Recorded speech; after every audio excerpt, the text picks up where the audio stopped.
Hello there! After completing the orc campaign, we obviously have to do the human campaign as well. Just like before, we only build peasants, buildings, and when necessary, oil tanker and transport ships, with the occasional exception of some other ships to destroy oil platforms. Now, while I thought the human campaign would be harder than the orc campaign, I would soon come to realize that I was wrong. The human campaign felt much easier, maybe because I don't have to attack small islands with loads of cannon towers on it. But I thought Bloodlust would make my life a lot harder. But I've rarely been attacked by it. On top of that, Blizzard decided to actually nerf it a bit. No one saw that one coming, I believe. Anyway, let's get going. The first 3 missions are pretty much a copy-paste from the orc campaign, so we skipped them. But of course, you get another cat picture for mission 3. Which brings us to mission 4. First mission where we get some action. I've actually decided to deal with the enemy with peasants only whenever I can.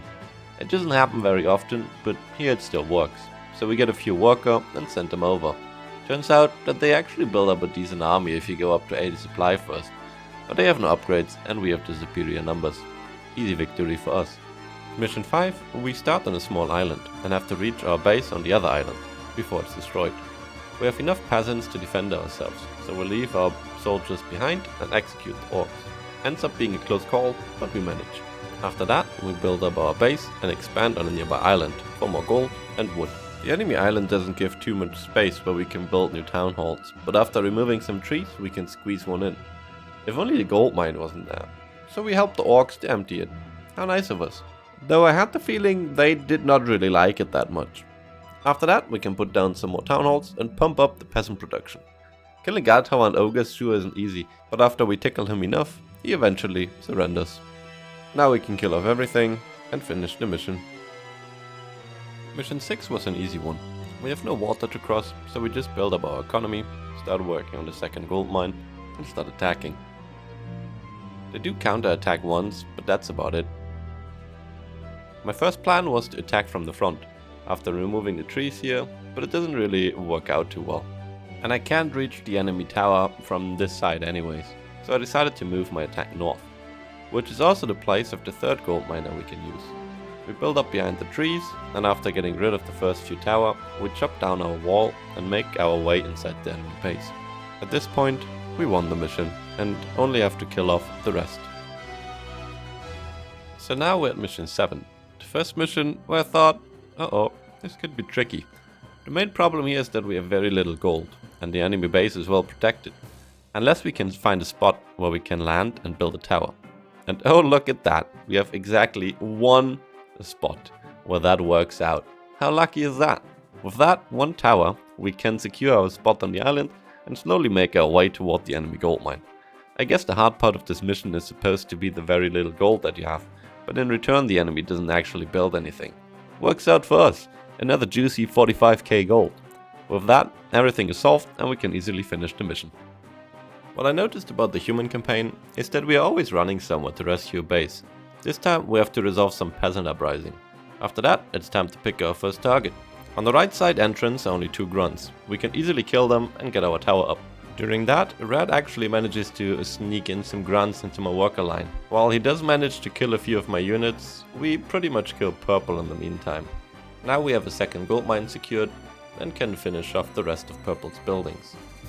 After that, we start making our way towards the middle to build up some frontal towers. But Blue has a few more units there than expected, so we retreat once and try again. To kill Red, we have enough space to build towers in front of his base, so he doesn't prove to be much of a challenge.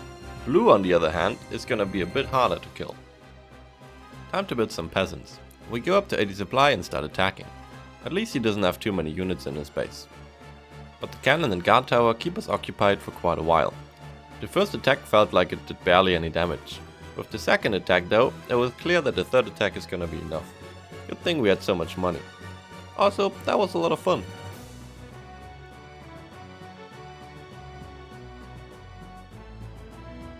Mission 9 has no peasants, so we skip it. At first, I thought mission 10 is gonna be easy. We're just gonna kill Red in the middle, grab the traitor and win. So I wanted to make it a bit more challenging by killing Blue as well. But when I tried to land there, I realized, well shit, there's no space to build anything, and I don't have a lot of money. So I decided to not do that and just kill red. But then I realized that red has more units in the middle than I thought, plus a cannon tower. So I have to kill blue to secure another gold mine. Fuck. But after I went to Blue's island again, I noticed that he conveniently built his farms here as a wall. So I can squeeze the tower behind it after killing his tower, and everything's fine. Lovely. And with blue dead, we have enough gold available to deal with red. So we start sending peasants over to Red's island and start attacking him again, and again, and again, and again, until we can build a tower and secure our position. After we get our transport ships into the river, I kill almost all cannon tower, just to be safe. And again in mission 11, we have to go somewhere and save someone. This time our beloved peasants. And some mages. Ugh. Now my plan in this mission is to not attack from the main entrance to the base, but instead from the left side through the forest, which works out great at first, but they put a ballista there to ruin the fun for me. So I play with the thought of attacking from the front for a bit, but quickly change back to the original plan. We just have to chop a bit further south. After we manage to get through, we can quickly kill off the ballista and block their way to the second gold mine, since the first one is already empty. With that, we pretty much won already. We just have to kill everything, but we have enough money to do so without any problems.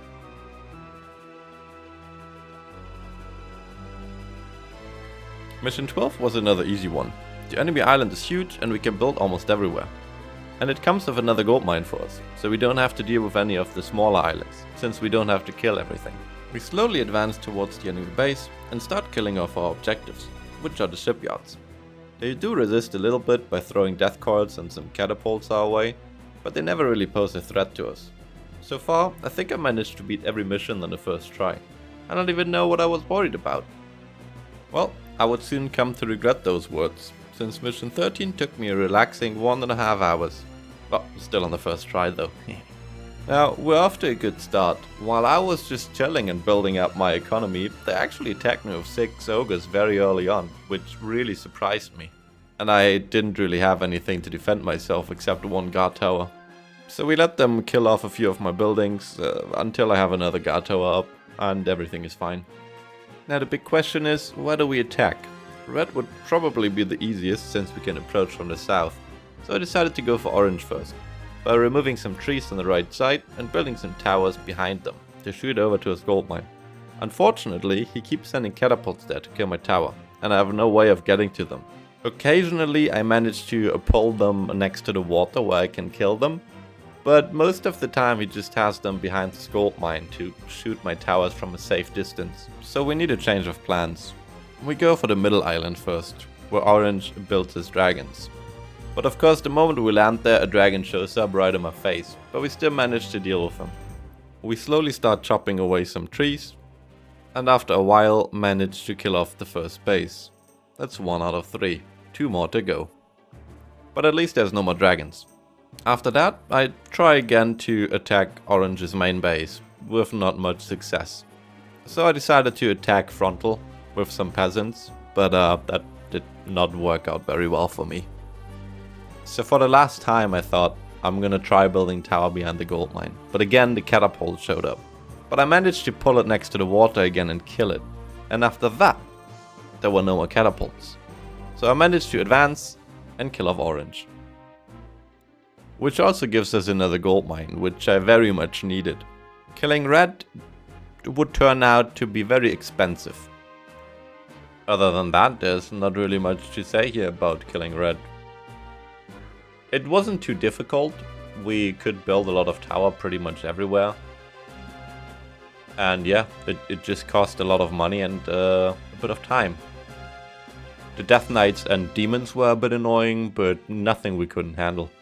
The only worry I had all this time was that I would run out of money, but we managed to scrap by and finish everything off. Final mission. Most annoying thing was probably the Death and Decay that kills our tower, which made me restart the mission twice, but we can just build a barracks in front so that they cast it on that. Without them killing our tower all the time, we can slowly advance and start killing stuff. The good thing about this mission is that only white attacks us really, and they only send dragons, so we don't have to worry about either water or land attacks. Now while black has quite a few units fully upgraded, he never attacks by himself, so we have to pull all his units into our tower and slowly kill him off. Once we've dealt with him, we have another juicy 70k gold mine and can start working our way towards the middle. Now I was a bit worried about not getting any oil, but I do manage to find an unused oil patch in the top right corner. But of course, White sends dragons there to annoy me a bit and make it a bit harder for me to get it. But of course, he can't really stop me forever, and once we get on White's island, we actually manage to kill him off rather quickly. Next thing we do is build a shipyard to get to the dark portal, which actually works out for us, cause he uses all his mana on Death and Decay to try and destroy it. Another good thing that I did not know is that demons actually chase our transport ships, so we can pull them into the tower, which makes everything a lot easier. We just need to kill some Death Knights and then can work on a dark portal. Well, and with that we are pretty much done. I hope you guys enjoyed the video and I will see you next time.